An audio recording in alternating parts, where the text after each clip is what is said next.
बिहार को राजनीति की प्रयोगशाला यूं ही नहीं कहा जाता है और यहाँ पर तमाम तरह के एक्सपेरिमेंट हो चुके हैं।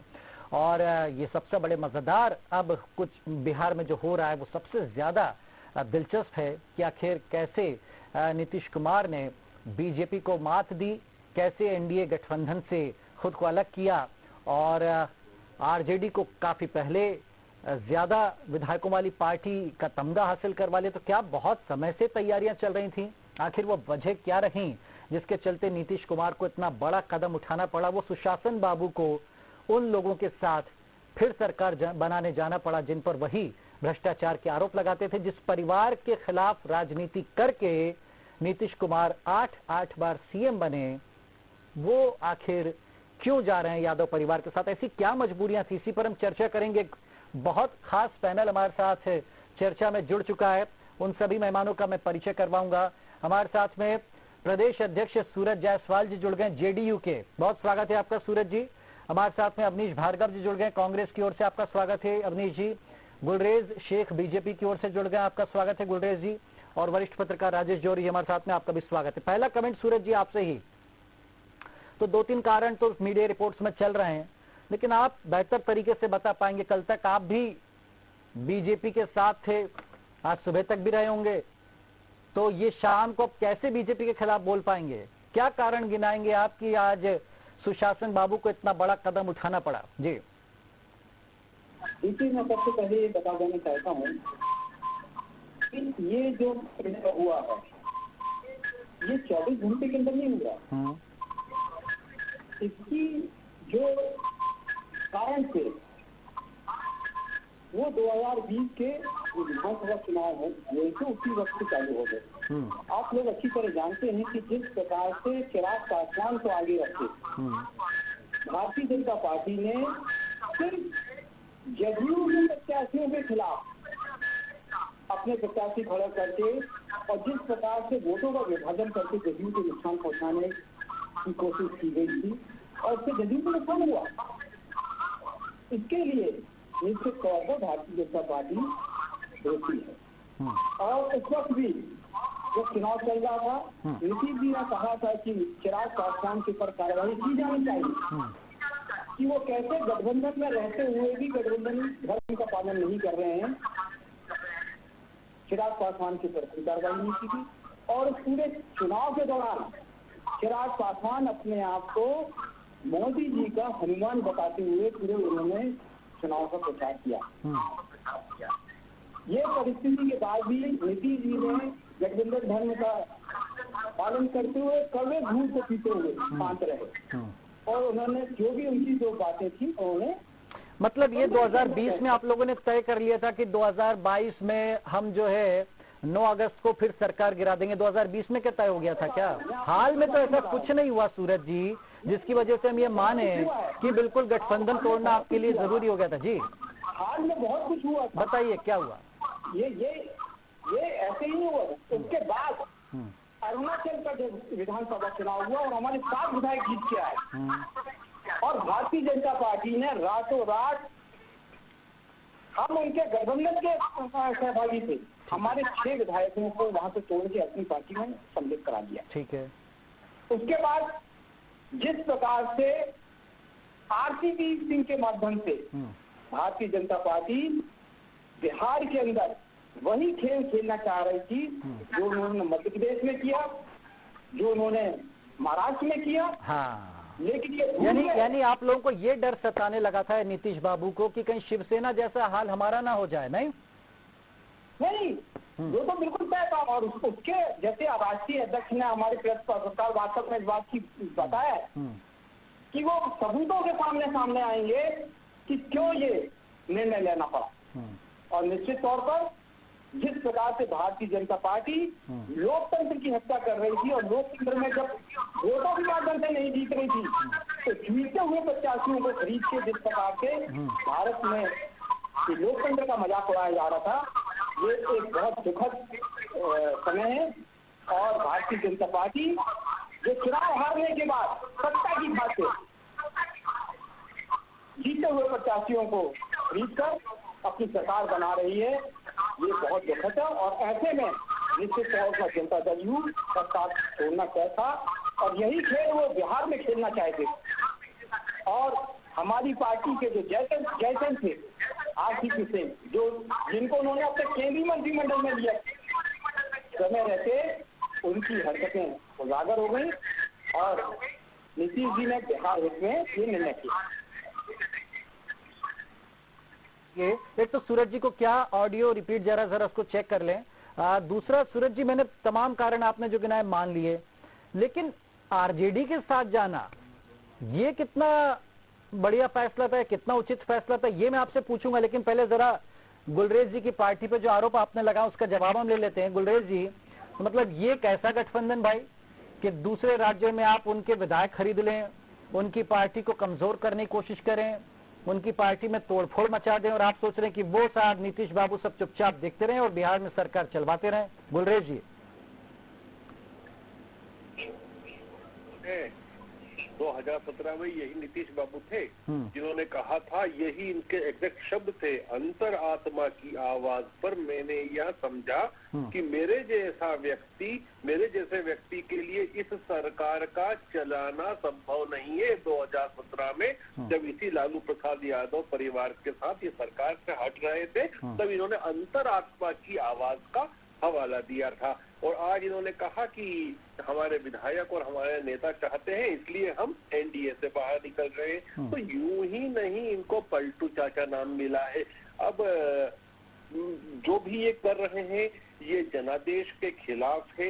इन्होंने जनादेश को एक तरह से तमाचा मारा है। 2020 का जनादेश यदि आप उठाकर देखें तो दोनों पार्टियां साथ लड़ी थी और जिसमें बड़े भाई की भूमिका में 77 सीट देकर बिहार की जनता ने विधानसभा में बीजेपी को भेजा था और केवल 45 सीटों पर जेडीयू को भेजा था।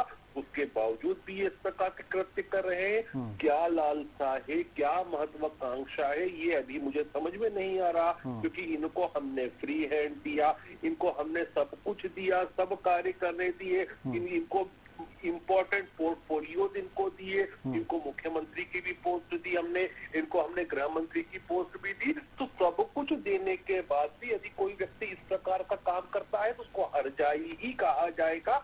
मैं इससे ज्यादा कटु शब्द का उपयोग नहीं करूंगा क्योंकि मैं एक मर्यादित व्यक्ति हूँ, इससे ज्यादा कुछ नहीं कहूंगा। लेकिन जनता है, सब देखती है।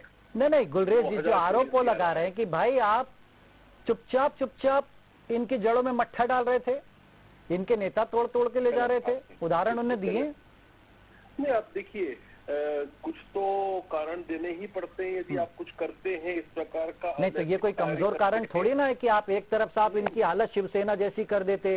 वो तो कह रहे साहब, हमें तो पूरी उम्मीद थी कि ये हाल जो शिवसेना का किया है वो इनका भी हो जाता। देखिए, मैं क्या कह रहा हूँ आपको कि इन्होंने पहले भी कारण दिए थे। जब ये हमारे पास से दूर गए थे, जब हमारे पास आए थे, तब अंतरात्मा जाग उठी थी। तो बीजेपी क्या मतलब इनका बिल्कुल यूं चाहती थी कि नीतीश बाबू जो है हाथों में खेले हमारे, या मिसयूज कर रही थी बीजेपी इनका कि साहब अब जो हम करेंगे हमारी मनमर्जी होगी?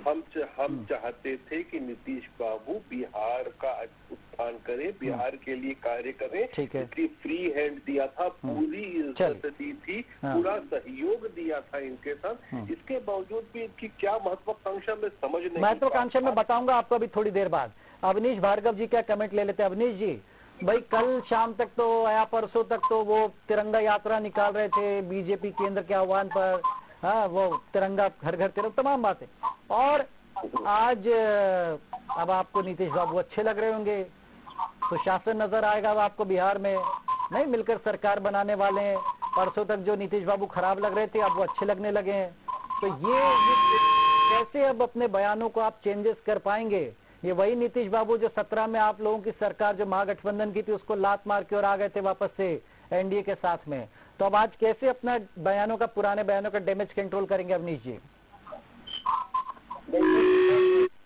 हुआ है देश में प्रजातंत्र के साथ हो या गठबंधन में दोस्ती निभाने की बात है, भारतीय जनता पार्टी मौका पर लोगों का दल बन के रह गया है।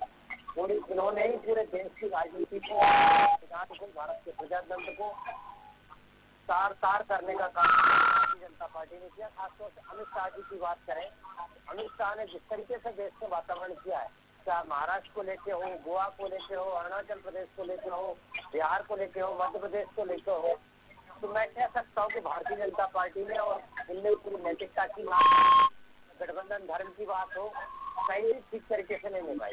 अब नीतीश जी की बात करेंगे तो केंद्रीय मंत्रिमंडल में शामिल कर रहे हैं, उसमें किस तरीके से आरती सिंह साहब के साथ धोखा किया, पूरा जनता दल यूनाइटेड देख रहा था इसको। इसका निश्चित तौर पर मैं कह सकता हूँ ये दोस्ती के साथ पीठ में इस तरह घोपने का काम भारतीय जनता पार्टी और उसके नेता करते हैं। चाहे गठबंधन में अकाली दल के साथ क्या किया था इनने, अकाली दल को धोखे में रख के कैबिनेट का प्रस्ताव पारित किया, अकाली दल इनसे अलग हो गया था। अब चिराग पासवान के मसले में क्या किया, पासवान जी की पार्टी को खत्म कर दिया इन्होंने।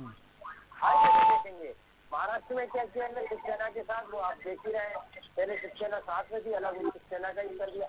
मध्य प्रदेश में जो खेल किया है तो आपके हमारे सबके सामने पता है कि किस तरीके से देश में प्रजातंत्र, भारत के संविधान की धज्जियां उखाड़ गई, वो मध्य प्रदेश की जनता ने देखा है, आप सबने भी देखा है। तो ये कह सकता हूँ जिस तरीके से देश के लोगों से झूठा बोला किया है, 15 लाख की बात की गई, अच्छे दिन आने वालों की बात की गई, प्रदेश में जो गठबंधन थे वो धीरे धीरे सिर्फ टूटता जा रहा है। आज बिहार का ही घटनाक्रम नहीं है, पर हरियाणा में भी 3-4 बार बिहार में भी आज वरिष्ठ नेताओं के साथ शामिल हो गए हैं। तो ये जी अवनीश जी, आता हूँ मैं आपके पास में, थोड़ा सा ऑडियो डिस्टर्बेंस हो रहा है। मैं समझ गया आपकी बात को। आप कह रहे हैं कि भाई अब स्थितियां बदल गई हैं 2020-2017 के बाद की। राजेश जी का कमेंट ले लें। राजेश जी, बिहार के हालात पर पहला आपका कमेंट, तो जो मैंने कहा कि वाकई नीतीश बाबू शोध का विषय होंगे कि भाई बिना बहुमत के कोई कैसे 8-8 बार सीएम बन सकता है, भाई क्या कहेंगे? देखिए, नीतीश कुमार ने जो चुनाव जीता था, महागठबंधन ने जीता था चुनाव, और फिर उन्होंने भाजपा के साथ चले गए और उन्होंने सरकार बना ली। लेकिन वापस देखा जाए तो वापस वो अपने एलाइज है उनके पास ही चले गए। मतलब कोई बहुत बड़ी बात नहीं है ये, अगर वैसे देखा जाए जिस तरह से जब उन्होंने चुनाव लड़ा था। लेकिन एक बहुत ही इंटरेस्टिंग फ्रेज जो है, शब्दों का जो ग्रुप है वो बहुत अच्छा पिछले 4-5 सालों में लोकतंत्र की हत्या, संविधान की हत्या जो है, ये बहुत ही अच्छा एक फ्रेज आ गया है भारतीय राजनीति में। और जो अगर नीतीश पे शोध होगा तो इसमें भी शोध होगा कि ये लोकतंत्र की हत्या कैसे होती है, या लोकतंत्र की हत्या अभी अभी होने लगी या पहले भी होती थी, कितनी बार अपने देश में लोकतंत्र की हत्या हुई है, ये बहुत इंपॉर्टेंट बात है। लेकिन एक और बात ये है कि जब नीतीश कुमार जी को एक आज भी मैन ऑफ क्लीन पॉलिटिक्स कहा जाता है, बिल्कुल साफ सुथरी राजनीति, कोई भ्रष्टाचार के बारे में उनके ऊपर कोई इस तरह का इल्जाम आज तक, परिवारवाद को कभी बढ़ावा नहीं दिया उन्होंने, कभी नहीं बढ़ावा। लेकिन आज जो उन्होंने एक गलती की है बहुत बड़ी, कि जब आप रिजाइन किया आपने और आप तेजस्वी और आप रबड़ी देवी और तेजस्वी साथ मिलते कोई बात नहीं थी, पर आप कांग्रेस अध्यक्ष जाके के घर जाते, आप दूसरे जो 7 और महागठबंधन के 6 और लोग हैं उनके पास जाते, आपने अपनी शुरुआत वहाँ पे जाके मत्था टेका है, राबड़ी आवास पर जाकर, जो भ्रष्टाचार का जिसे कहना चाहिए इस सेंटर है भ्रष्टाचार का, जिसमें जिसका लालू यादव जेल में है आज, बहुत सारे मतलब, और जेल में छोटे मोटे नहीं कई स्कैम, मल्टी स्कैम है। उसके बाद क्या हुआ है कि आप देखिए कि आज उन्होंने, नीतीश कुमार ने एक बात बोली असेंबली में, उनका भाषण आपने भी देखा होगा कि दोबारा अब कभी आपके साथ नहीं जाऊंगा, मतलब भाजपा को उन्होंने कहा कि दोबारा ऐसा वो पहले भी कह चुके हैं एक बार। मतलब राजनीति में ये सब चीजें इतनी बड़ी बात नहीं होती। आज हम क्या कह रहे हैं, कल क्या होगा। राजनीति में ना तो कोई परमानेंट दोस्त होता है, ना परमानेंट दुश्मन होता है। और आप देखिए कि एनडीए के साथ थे, लेकिन जब ये एनआरसी आया तो उसमें इनको अपनी वोट पॉलिटिक्स की थी, तो उसमें खुल के उसके खिलाफ आ गए थे। और चिराग पासवान को अगर आपने सुना होगा तो उन्होंने कहा कि इन्होंने जॉर्ज फर्नांडिस, शरद यादव और प्रशांत किशोर जैसे लोगों की राजनीति भी खत्म कर दी एक तरह से, जो उनका जो पॉलिटिकल करियर है उसने खत्म कर दिया, काफी डैमेज किया। जॉर्ज फर्नांडिस तो फिर भी केंद्रीय मंत्री बन गए थे। तो आज इन सब बातों को देख के लगता है कि नीतीश कुमार, जैसा आप कह रहे हैं कि पॉलिटिकल साइंस का एक बहुत जबरदस्त टॉपिक रहेगा नीतीश कुमार जब भी लोग रिसर्च किया करेंगे, पीएचडी किया करेंगे। जी चलिए, मैं राजेश जी आपके पास लौटता हूं। एक मैं ट्वीट पढ़ के सुनाऊंगा आपको, सूरज जी, यकीनन आपको अच्छा नहीं लगेगा। 2017 3 अगस्त शाम को 7:50 पर लालू यादव जी के ट्विटर हैंडल से ट्वीट हुआ था, और उसमें सूरज जी आप सुन पा रहे हैं ना? हाँ मैं सुन रहा हूं। जी जी, उसमें क्या लिखते हैं लालू प्रसाद यादव नीतीश सांप है, जैसे सांप केंचुल छोड़ता है वैसे नीतीश भी केंचुल छोड़ता है और हर 2 साल में सांप की तरह नया चमड़ा धारण कर लेता है। किसी को शक, ये लालू प्रसाद यादव जी का 2017 का 3 अगस्त का शाम को 7:50 का ट्वीट है साहब। तो ये इस तरह के आरोप नीतीश जी रो दिए थे लगभग जब तेजस्वी यादव ने हमला बोला था उन पर बिहार विधानसभा में। तो ये सब क्या भूल गए या जिन पर भ्रष्टाचार के आरोप आप लोग लगाते आए थे, फिर से उन्हीं के साथ मेरा सवाल ये कि चलिए बीजेपी का साथ छोड़ा कोई बात नहीं, लेकिन सरकार किनके साथ आप बनाने जा रहे हैं, जिनके बीच और जिस लालू प्रसाद यादव के खिलाफ ही पूरी राजनीति रही नीतीश कुमार की। मतलब ये क्या है, मतलब राजनीति को कुछ भी मान लिया जाए कि साहब महाराष्ट्र में शिवसेना कांग्रेस सरकार, ये जो कहते हैं कि प्राकृतिक गठबंधन और अप्राकृतिक गठबंधन, तो ये सक्सेस आपको लगता है कि हो पाएंगी चीजें?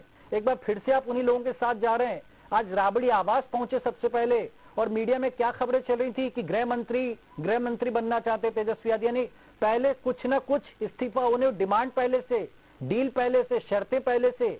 तो किस तरह का सुशासन देखने को मिलेगा बिहार में सूरज जी?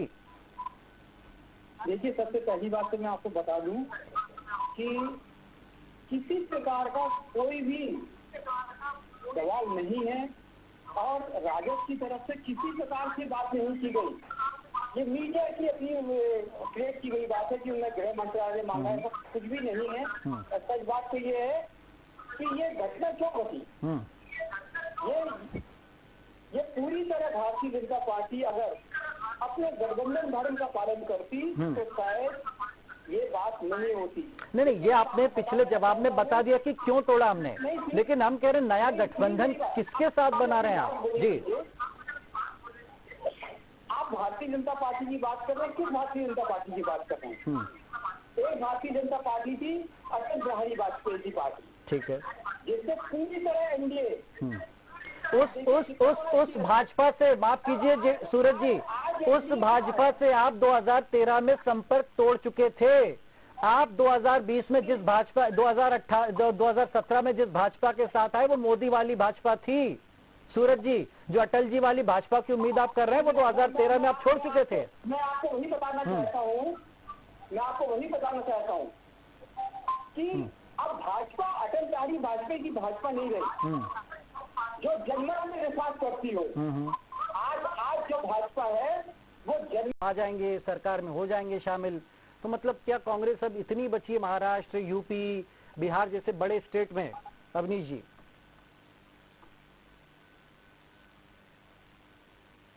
हाँ अवनीश जी बोलिए।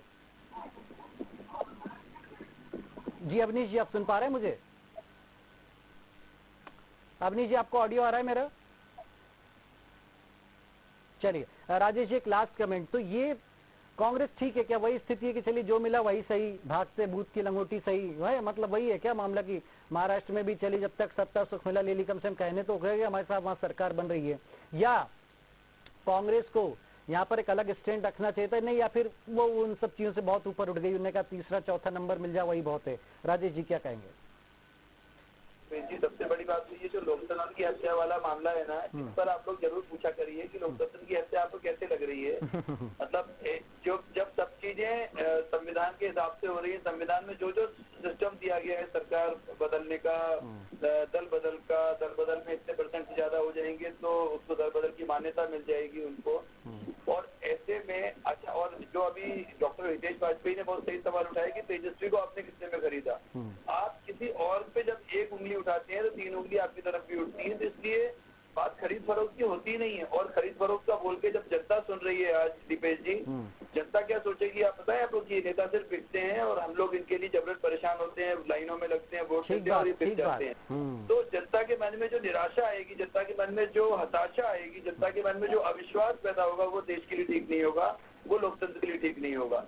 तो ऐसे में ये लोग ये अपनी राजनीति के लिए कुछ भी कहने को तैयार हो जाते हैं, राजनीति के लिए कुछ भी, और जो अगेंस्ट द सिस्टम, जो देश के खिलाफ बात करना, आप आज जो संवैधानिक संस्थाओं के खिलाफ बात करना, उन पर अविश्वास जताना, ये कभी भी नई पीढ़ी के लिए अच्छा नहीं, क्योंकि नई पीढ़ी बहुत ज्यादा लिखने पढ़ने वाली नहीं है। ये सिर्फ मोबाइल और सोशल मीडिया पर देखती है और वो प्रभावित हो जाती है, और ये बहुत चिंता की बात है। और एक और बात बतानी थी आपको, नीतीश कुमार जी 8 बार वहाँ पे मुख्यमंत्री रहे हैं, बिहार का डेवलपमेंट आज भी क्या है ये सब जान सकते हैं। आज भी हम जब बिहार से हमारी ट्रेन निकलती है तो मालूम चल जाता है। नहीं, कल से बीजेपी बताएगी ना बिहार का डेवलपमेंट कितना, विपक्ष में बैठेगी तो बताएगी बीजेपी। नहीं, बस बीजेपी की भी गलती है। अभी तक बीजेपी को कुछ नहीं दिख रहा था। बीजेपी की भी गलती है, उनको उस समय आवाज उठानी चाहिए थी और इनको पहले छोड़ देना था साथ, तब कम से कम।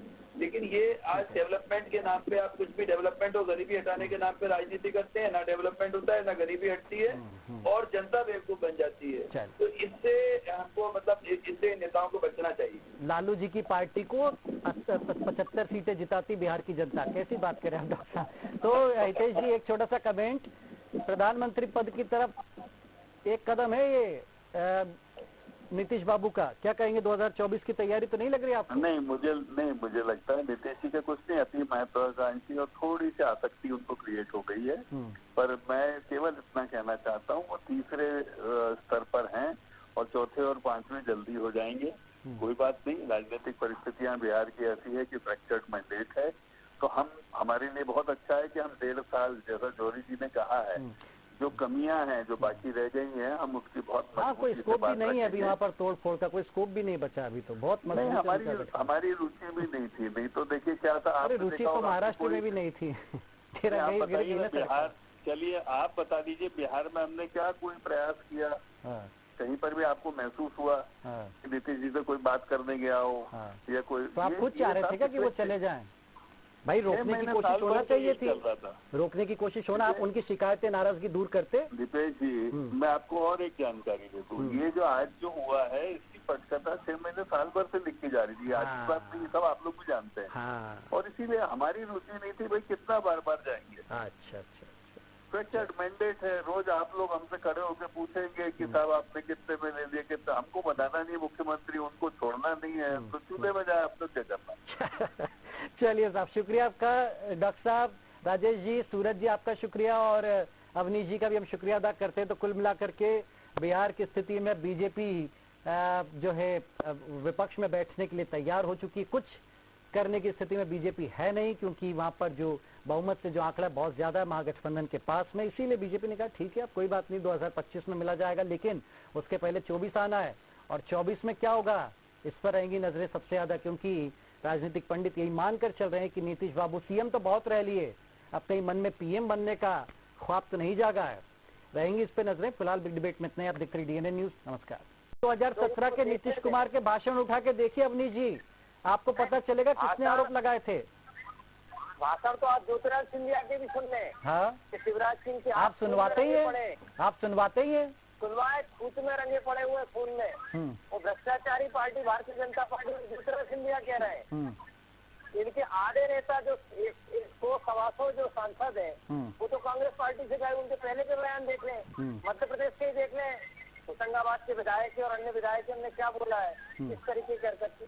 तो ये भारतीय जनता पार्टी इस मौका पर सत्ता हासिल करने के लिए एक गठबंधन टाइप का बनाते हैं, ये कहीं भी सत्ता शुरू हो जाते, और आजकल इनने जो कारपोरेट से पैसा लिया है उस पैसे के दम पे जनप्रतिनिधियों को खरीदने का जो काम कर रहे हैं, चाहे महाराष्ट्र में हो, अरुणाचल में हो, मध्य प्रदेश में हो, अन्य स्टेट में हो, वो दुखदाई, उसको बचाने की जरूरत, उसमें आपका भी सहयोग चाहिएगा जी।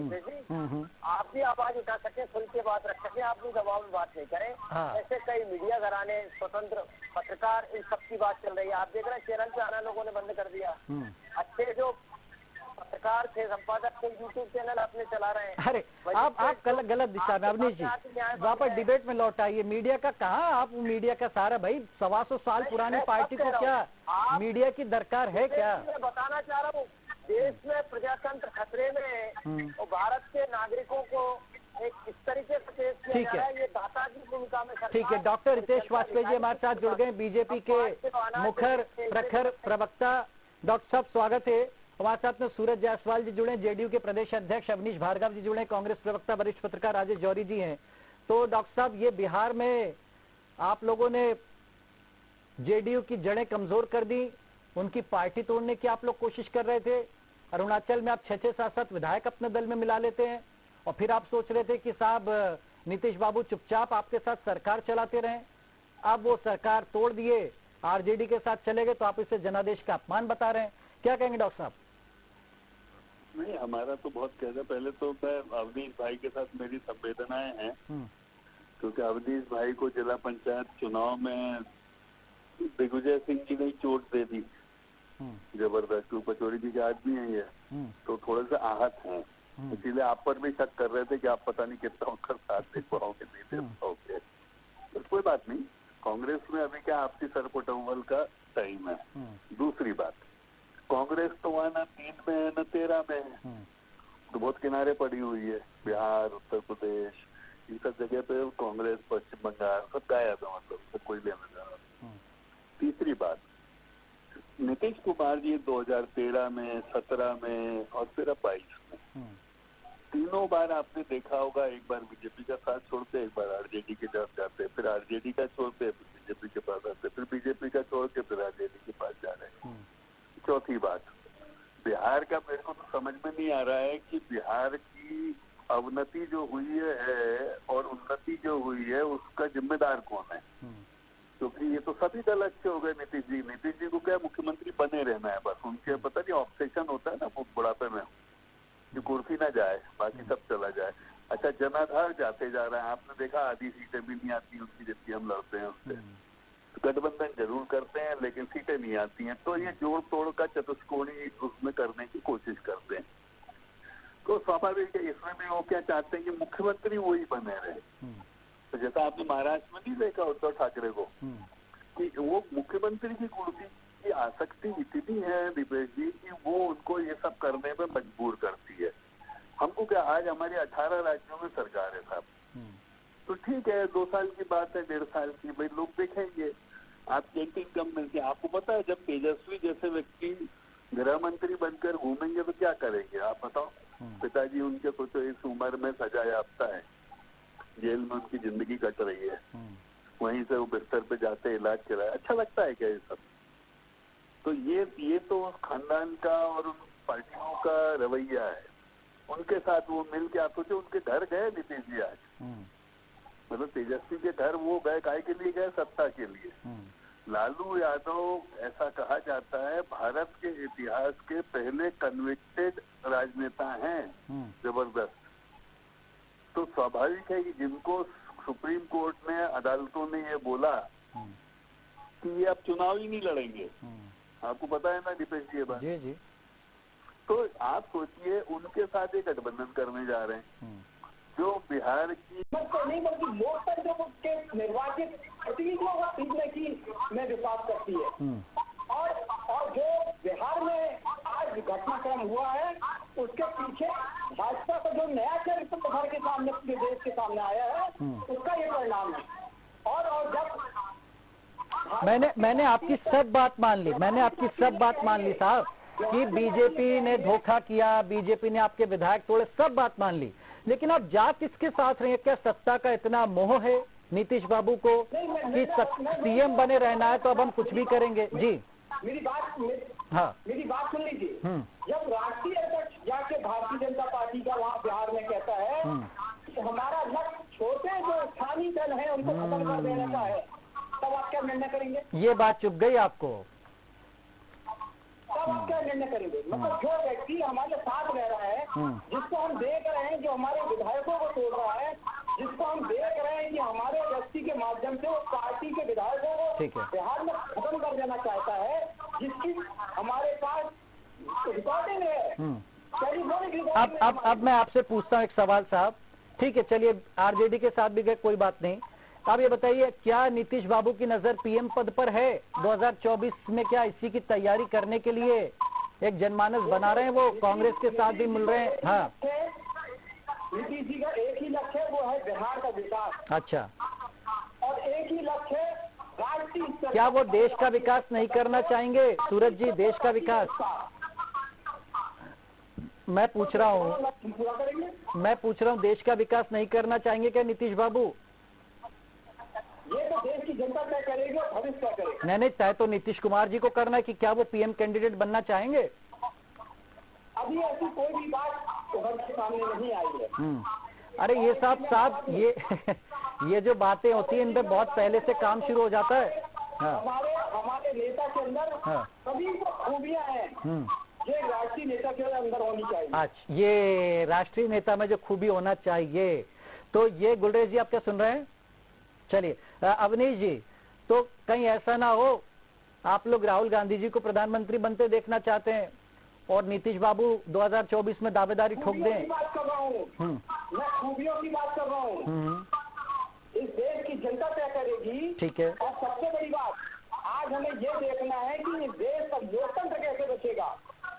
जिस प्रकार से जो मध्य प्रदेश में खेला हुआ, जिस प्रकार से महाराष्ट्र में खेल हुआ, जिस प्रकार से झारखंड में खेलने का प्रयास किया गया, जिस प्रकार से अरुणाचल में हमारे साथ धोखा हुआ, आज झारखंड में आप देखो वहाँ की सरकार गिराने के लिए, विधायक को खरीदने के लिए नोटों से भरी गाड़ी पकड़ी गई। ये क्या है?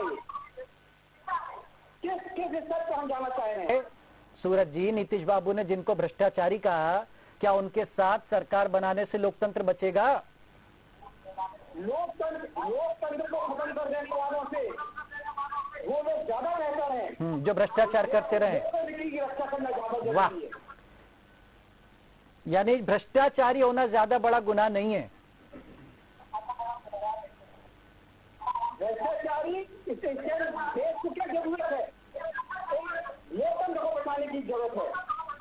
ये लोग दो व्यापारियों के माध्यम से आज पूरे देश में लोकतंत्र को खरीदा जा रहा है। और बिहार में अब क्या होगा साहब? बिहार में मजबूती के साथ बिहार का विकास होगा। आपको ये काम करने देगी आरजेडी? बिल्कुल होगा, क्योंकि आरजेडी का लक्ष्य भी बिहार का विकास है। अवनीश जी, तो ये सवाल अब जो वो कारण गुलरेज जी को नहीं समझ में आ रहा, बहुत सारे लोगों को आ रहा है समझ में। हो सकता है भी उनकी कल्पनाओं के साथ आप चाहते हैं राहुल गांधी जी बने प्रधानमंत्री 2024 में, और कहीं नीतीश बाबू की नजर भी उसी पद पर तो नहीं है, और इसीलिए उन्होंने कहा कि साहब ठीक है बिहार आरजेडी को दिया जाए। प्रधानमंत्री और मुख्यमंत्री बनने की बात नहीं हो रही है। देश को बेचा जा रहा है, उसको कैसे बचाया जाए, बड़े कारपोरेट के हाथों में देश चला जाए, उससे कैसे बचाया जाए। नहीं तो बिहार में तो सीएम नीतीश कुमार ही थे, बिहार में कौन किसको बेच रहा था भाई? मुद्दों पे बात हो रही है। नहीं। जिस तरीके से आप लोग आरजेडी पे हमला कर रहे हैं कि तेजस्वी यादव के साथ आने से भ्रष्टाचार बढ़ेगा, ये दुर्भाग्यपूर्ण स्थिति है। वो जीते हुए विधायक वहाँ से आए हैं। तेजस्वी यादव बहुत लोकप्रिय युवा नेता है, उनसे सरकार बनाने से पहले ही आरोप लगाना कि भ्रष्टाचार को बढ़ावा मिलेगा। हम आरोप नहीं लगा रहे भैया। लोगों सुशासन बाबू, मैं आपको बता देना चाहता हूँ कि कई बार शब्दों को याद करके आदमी को अपने लक्ष्य बताने का प्रयास किया जाता है। मैं आपको बताना चाहता हूँ कि जब उन्होंने महागठबंधन से अपना संबंध तोड़ा था, तो उन्होंने सीधे राज्यपाल को जाके अपना त्यागपत्र सौंपा था, और भारतीय जनता पार्टी के बाद वो समर्थन मांगने नहीं गए थे। भारतीय जनता पार्टी ने उन्हें अपना बिहार के विकास के नाम पे उन्होंने अपना समर्थन दिया था। भारतीय जनता पार्टी के पास नीतीश जी समर्थन मांगने नहीं गए थे, उन्होंने जाके सीधे राज्यपाल को अपना त्यागपत्र सौंप दिया था। तो भारतीय जनता पार्टी इस बात के लिए अपने आप पीठ ना थप पाए कि नीतीश जी ने भारतीय जनता पार्टी से जाके समर्थन मांगा था उस वक्त। नहीं, वो कह रहे कि भाई हाँ हमने दिया समर्थन, तो स्वीकार कर रहे हैं। ठीक है। और दूसरी बात मैं बता दूं, क्या समर्थन देने का वो कीमत खोलना चाह रहे थे कि हमारी पार्टी को क्षेत्रीय दलों को खत्म कर देने की बात करते हैं? नहीं, उन्होंने कहा कि जो बयान दिया 1 अगस्त को, डॉक्टर साहब 1 अगस्त को इसी 8 दिन पहले पटना की रैली में मैं कोट कर देता हूं उनके बयान को, कि उन्होंने कहा देश से सारी पार्टियां खत्म हो जाएंगी, रहेगी तो सिर्फ बीजेपी। आगे उन्होंने कहा हम अपनी विचारधारा पर चलते रहे तो देश से क्षेत्रीय पार्टियां खत्म हो जाएंगी। वो पटना पहुंचे थे बीजेपी कार्यालय का 16 जिला कार्यालयों का उद्घाटन करने। उन्होंने कहा कि कोई राष्ट्रीय पार्टी बची नहीं, बीजेपी से लड़ने वाली, हमारी असली लड़ाई परिवारवाद और वंशवाद से है। तो उसमें सूरज जी आपकी पार्टी नहीं थी, वो कह रहे वंशवाद और परिवार। मैं आपको बता दूं, उन्होंने स्पष्ट बिहार के नेताओं से कहा था कि हमारा लक्ष्य अब क्षेत्रीय पार्टियों को खत्म कर देने का। क्या मतलब है? और कैसे? डॉक्टर साहब कुछ कह रहे हैं। जी डॉक्टर साहब, आपको खत्म करना है तो लोकतंत्र के मामले में डॉक्टर साहब सफाई दे रहे, सूरज जी सुन लीजिए। निर्वाचित सदस्यों को कोई सफाई नहीं दे रहा। हाँ नहीं ठीक है, तो उनको तो यही लगाना भाई कि क्षेत्रीय पार्टी में हम भी क्षेत्रीय पार्टी है।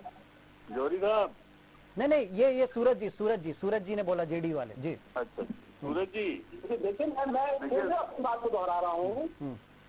और भारतीय जनता पार्टी को सूरज जी सुन लीजिए, हितेश जी कुछ कह रहे हैं। जनतंत्र के माध्यम से ठीक है बोलिए आप डॉक्टर साहब, सुन रहे हैं वो। सूरज जी मेरा बस इतना कहना है कि देखिए आपकी कोई पारिवारिक पृष्ठभूमि तो है नहीं कि उसमें आप मालिक हो, तो इसीलिए मैं आपको किनारे रख के बोल रहा हूँ कि जब जो क्षेत्रीय दलों का वंश में अंश है सारा, वो समाप्त हो जाएंगे और ये होते दिख रहे हैं। अच्छा समाप्त कौन करता है? पब्लिक वोटिंग से होता है। देखिए लोकतंत्र में कोई किसी का गला थोड़ा ना दबाता है भाई, पब्लिक वोटिंग में आप डिस्कार्डेड होते जाते हो। तो नीतीश कुमार लगातार कम हो रहे हैं कि नहीं हो रहे? नहीं वो कह रहे हैं आप नेता खरीद के साथ, नेता खरीद के आप पार्टियां खत्म कर रहे हैं। सर मुझे ये बताइए, चलिए ये मान लेते हैं, तो आप बताइए तेजस्वी को कितने में खरीदा? देखिए एक तरफा नहीं होता ना। नहीं मुझे हमारे 6 खरीदे नहीं खरीदे। अब आप सुनिए तो मेरा हम तो आपके मित्र थे। देखिए ऐसा मेरी बात के माध्यम से कैसे विधायक आरसीपी के साथ हैं, इसकी छानबीन आप कर रहे थे, क्यों कर रहे थे? अरे मुझे ये बताइए आप, ये खरीद फरोख्त की आप बात कर रहे हैं। बिहार का सबसे बड़ा पॉलिटिकल क्रिमिनल सजा याफ्ता लालू प्रसाद यादव और उनका परिवार है, और आप उन्हीं के घर जा रहे हैं जिनसे लड़े थे आप। जिसी को जंगल राज कहा था ना, याद है आपको परिभाषा? तो आपको कितने पैसे मिले थे जो उनसे घर चले गए? कितने का टिकट लिया आपने? लालू प्रसाद यादव जी ने लोकतंत्र, आपने कितने पैसे लिए उनके घर जाने के लिए? कितने पैसे लिए नीतीश कुमार ने? खरीदने का प्रयास नहीं किया। अरे भाई कैसे नहीं किया? कितने पैसे लिए आपने तेजस्वी? नहीं वो कह रहे साहब भ्रष्टाचार चीज अलग है, भ्रष्टाचार अलग है, और ये नेता खरीद लेना वो अलग बात है। क्योंकि अपनी सहूलियत से परिभाषाओं का चला जाना। ठीक है, मैं दोनों को रोककर एक कमेंट अवनीश जी का लूंगा, बहुत देर से वो सुन रहे हैं। तो अवनीश जी ये वो क्या हितेश जी ने कि ना 3 में ना 13 में महाराष्ट्र में क्या होता है साहब, सरकार गिर जाती है, यहाँ भी आप सरकार में आ जाएंगे, एक आध दो पद, स्पीकर का पद सुन रहे हैं कि एक आध दो मंत्री आपको मिल जाएंगे। तो ये कांग्रेस क्या मतलब इसी में खुश रहेगी या कभी लीड करने की भी इन स्टेट में कोशिश करेगी? नहीं साहब सरेंडर डाल दिया कि चलिए साहब अब कभी कोई बन गई ऐसी वैसी सरकार तो। इतना सीजन्ड लीडर अगर प्रधानमंत्री के तौर पे देश को मिलेगा तो क्या कर रहे थे? हाँ चलिए, तो डॉक्टर साहब मजबूर आपने किया ना भाई, वो नड्डा जी कह रहे हैं कि क्षेत्रीय पार्टियां खत्म हो जाएंगी, केवल बीजेपी बचेगी। तो भाई आप मतलब क्या सोचते हैं, ऐसे बयान आप देंगे? अब ये धमकी थी या चेतावनी थी या क्या था, लेकिन जो भी था नीतीश बाबू वक्त रहते संभल गए, और इसीलिए आप तोहमत नहीं लगा सकते कि जनादेश का अपमान है। हितेश जी कब कहा कि केवल बीजेपी बच जाएगी? नड्डा जी का बयान सुनिए, उन्होंने कहा कि सारी क्षेत्रीय पार्टियां धीरे धीरे खत्म हो जाएंगी, सिर्फ बीजेपी रहेगी, बच जाएगी। हाँ ये कहाँ बोला? आप सुनिएगा उनकी रैली का बयान। नहीं मुझे फिर से बताइए। ये सुर्खियों में रहा है ये। नहीं अरे छोड़िए ना सर, मैं तो बोल रहा हूँ ना, ये दूसरा कमला तो आपने लगा दिया। बीजेपी बच जाएगी। तो सारी क्षेत्रीय पार्टियां खत्म होंगी, मतलब कौन बचेगा? आपको क्या लगता है? कांग्रेस की बात कर रहे होंगे वो बीजेपी की कह रहे थे कि बीजेपी बचेगी इस देश में सिर्फ। नहीं ये बीजेपी बचेगी ये नहीं कहा है, मेरे को लगता है ये क्या आपने कांग्रेस की चलिए पहली लाइन को ले लेते हैं, क्षेत्रीय पार्टियां खत्म हो जाएंगी, जेडीयू कौन क्षेत्रीय पार्टी? तो ये ऐसी आप बातें कहेंगे क्यों खत्म हो जाएंगी? सुन लो महाराज भाई, जितनी क्षेत्रीय पार्टी है वो पारिवारिक दल हो गए। जैसे पश्चिम बंगाल में टीएमसी क्षेत्रीय पार्टी है, तो वो अभिषेक ममता इन पर लिमिटेड हो गई है। फिर उसके बाद अभी बिहार ही आ जाइए आप, तो नीतीश देखो खत्म करे दे रहे हैं ना आरजेडी अपने इसको जेडीयू को। फिर आरजेडी जो है वो लालू की निजी पार्टी है, उसमें भी कोई बाहर नहीं जा सकता। फिर चिराग पासवान जी की पार्टी है, ये क्षेत्रीय पार्टी हो गई। फिर यदि आप साउथ में आ जाएंगे तो कोई भी पार्टी उठा लो तो परिवार में सेंट्रिक हो गई। तो परिवार में जब तक नेतृत्व है तब तक ठीक है, जैसे ही बच्चे आए बच्चे निकम्मे निकल रहे हैं सारे, तो खत्म होते जाते। तो क्षेत्रीय पार्टियां यदि पारिवारिक दल हैं तो उनका समाप्त होना तय है, क्योंकि परिवार के साथ उसकी वो है। अच्छा फिर क्या राष्ट्रीय स्तर पर कांग्रेस क्यों समाप्त हुई? क्योंकि कांग्रेस को भी उन्होंने एक पारिवारिक दल बना दिया। भाई जो कुछ ढूंढना सोनिया में ढूंढना है, राहुल में ढूंढना, प्रियंका में ढूंढना, फिर रेहान में ढूंढना, कियारा नियारा जो है उनमें ढूंढना है। दीपेश जी का कोई स्कोप नहीं है, कोई स्कोप नहीं है वहाँ पर, कोई पूछने वाला भी नहीं है उनको। तो ये जो स्थिति कर, अच्छा मध्य प्रदेश में आप आ जाओ तो नकुलनाथ, बकलनाथ, कमलनाथ, फिर अजय सिंह, दिग्विजय सिंह, अर्जुन सिंह, प्रियव्रत, जयव्रत, दशरथ, लक्ष्मण, मतलब आप पूरा सब उठा के देखो ना सारी सीरीज। उधर आप आ जाओ कांतिलाल भूरिया जी, विक्रांत भूरिया जी, सुभाष यादव, सर बहुत 2-3 यादव, अरुण यादव और उनके भाई और सब यादव ही यादव। तो आप देखोगे कि यहाँ जो पारिवारिक पृष्ठभूमि में दल उलझते जा रहे हैं, दल की कमान खास तौर से, वो क्षेत्रीय पार्टियों के रूप में खत्म होते जा रहे हैं। जब नेशनल पार्टी नहीं बची जो पारिवारिक है, तो क्षेत्रीय पार्टी तो और छोटी हो जाती है ना सर। तो भाई उत्तर प्रदेश देखिए आप, उत्तर प्रदेश में बसपा है, बसपा मायावती सेंट्रिक हो गई, मायावती सेंट्रिक हो गई, खत्म हो रही है बसपा। आपने देखा होगा उनके भाई भतीजे कितने यहाँ से करोड़ों रुपए निकले, आपको नाम भी नहीं याद आ रहे होंगे आपके कौन लोग हैं। फिर उसके बाद यादव परिवार है, यादव परिवार में ही जो कुछ होना है साहब। कभी आपने सोचा समाजवादी पार्टी का राष्ट्रीय अध्यक्ष अखिलेश यादव के अलावा कोई हो सकता है? संभव ही नहीं है।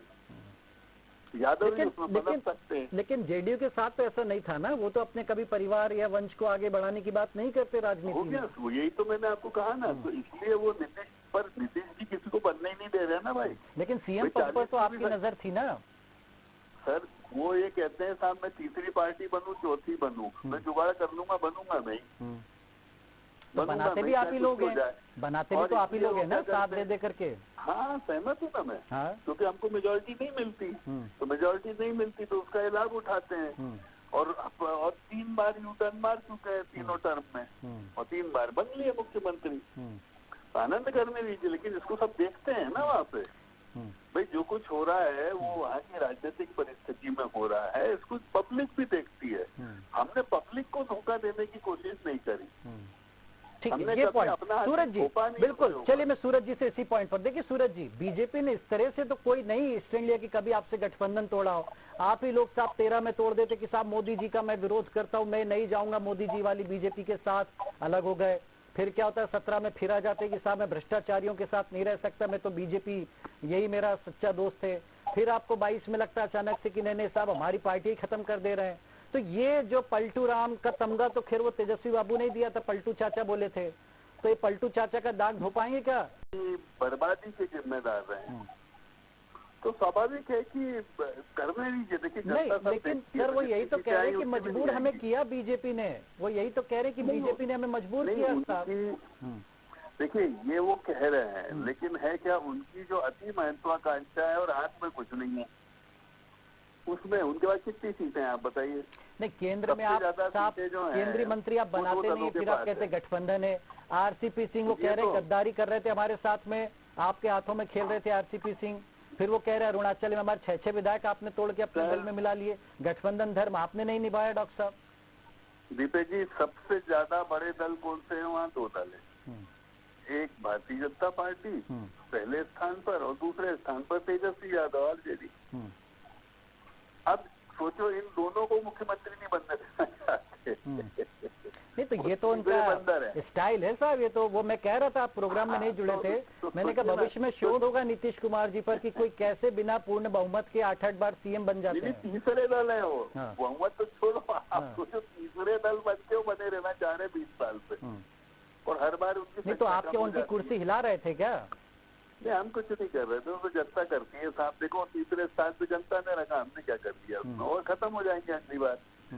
तो दुर्भाग्य है भाई। नहीं वो कह रहे हैं भाई उनको डर था शिवसेना की हालत देख करके, हर कोई सहम गया साहब देश में, ये कब पार्टी के 2 फाड़ करवा दें बीजेपी, इसलिए वो क्यों नहीं। शिवसेना मैं तो मुंबई में 36 सीटों का जो वॉर रूम था उसमें तो महत्वपूर्ण भूमिका में था।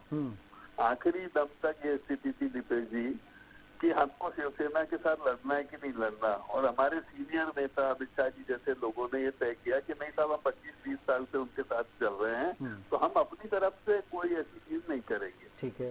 जबकि हमको वही समझ में आ गया था कि शिवसेना जो हो गई उसके आंखों में सत्ता की लोभ लाभ लालच लिप्सा के डोरे लाल गुलाबी दिखने लग गए थे हमको, ये गड़बड़ करेंगे। फिर भी हम लड़े। वहां भी हम पहला दल है महाराष्ट्र में, और कितने 100 से ऊपर सीटें हैं दीपेश जी। मतलब हमसे आधी सीटें भी नहीं है लोगों की, किसी भी दल की आधी नहीं है। हम 100 से ऊपर हैं, उसके बावजूद भी हम विपक्ष में बैठे। ठीक है। वही शिवसेना, आप सोचिए उद्धव ठाकरे से पूरी शिवसेना नाराज हो गई, 40-45 लोग बाहर आ गए। Can you imagine? तो बची क्या वहाँ पे? पिता और पुत्र। तो इसीलिए तो नीतीश बाबू संभल गए कि कल को ऐसा ना हो हमारी भी हालत यही हो जाए बिहार में, इसीलिए तो संभल गए, वक्त रहते। आप 6 महीने में देखना तेजस्वी बाबू नीतीश बाबू को कहाँ पहुँचाते हैं। मतलब लालू से बुरी स्थिति में ले आएंगे, इसीलिए गृह मंत्रालय लिया। इसी पॉइंट पर क्या कहना चाहेंगे सूरज जी? सीधे डॉक्टर हितेश वाजपेयी जी हमारे साथ जुड़े हुए हैं। देखिए, इसका मतलब ये है कि जो इनके साथ रहे वो अच्छा, और जो इनके गद्दारी को पहचान जाए वो बुरा। तो ये तो वक्त बताएगा, आने वाला भविष्य बताएगा कि कौन कहाँ जा रहा है और किस स्तर पे जा रहा है। और निश्चित तौर पे बिहार की जनता सिर्फ नीतीश कुमार को मुख्यमंत्री के रूप में देखना चाहिए। नहीं, सूरज जी भाई, उनने कहा गठबंधन धर्म हमने निभाया, 45 सीट वाले को सीएम बनाया। आप जो है इस तरह छोड़ के गए थे, आरोप लगा के गए थे, उसके बावजूद हमने साथ दिया, फिर हमने सीएम बनाया, इतना सम्मान दिया। उसके बाद आप कह रहे हैं साहब कि बीजेपी जो है गठबंधन धर्म ने निभाई। देखिए, इन्होंने निभाया जो करिए सूरज जी।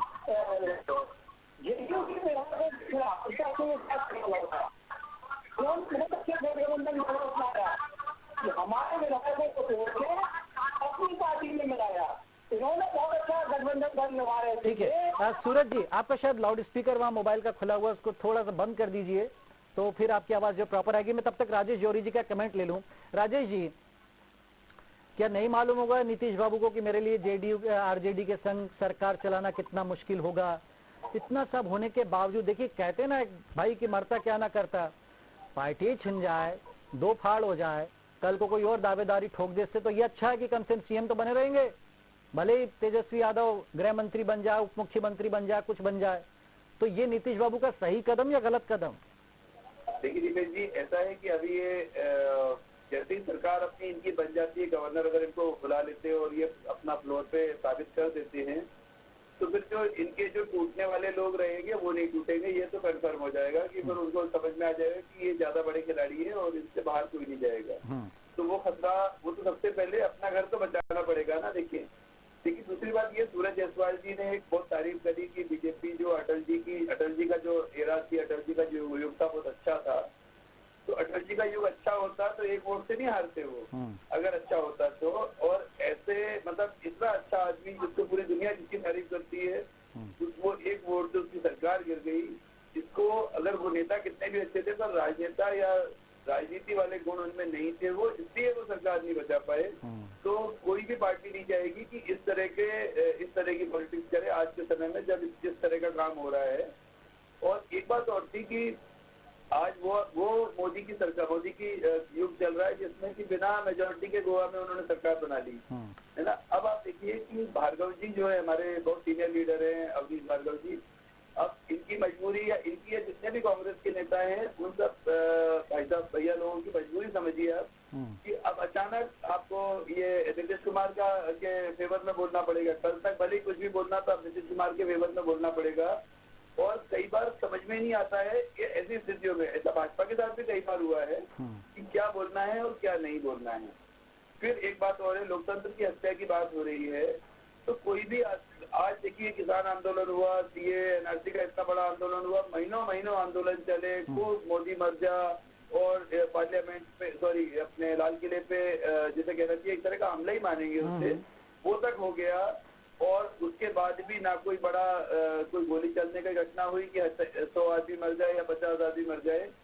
अब ऐसे लोगों को लोकतंत्र की हत्या इमरजेंसी नहीं लग रही है, तो ये चिंता की बात है। या तो उनका राजनीतिक विज्ञान की पढ़ाई कम है, और या फिर उनकी समझ कम है जो ऐसी स्थितियों को लोकतंत्र की हत्या कह रहे हैं। क्योंकि देखिए आज फिर भी फ्रीडम ऑफ स्पीच है। आज एक छोटे से छोटा आदमी, ये मतलब आप सोचिए कि पंजाब में जो कुछ हुआ था, जो प्रधानमंत्री की गाड़ी को रोका गया था, जो भी हुआ था, उसके बाद भी कोई बड़ा जैसे कहना चाहिए स्टेप नहीं उठाया। इंदिरा जी होती तो वो बताती कि प्रधानमंत्री की गाड़ी को रोकना होता क्या है।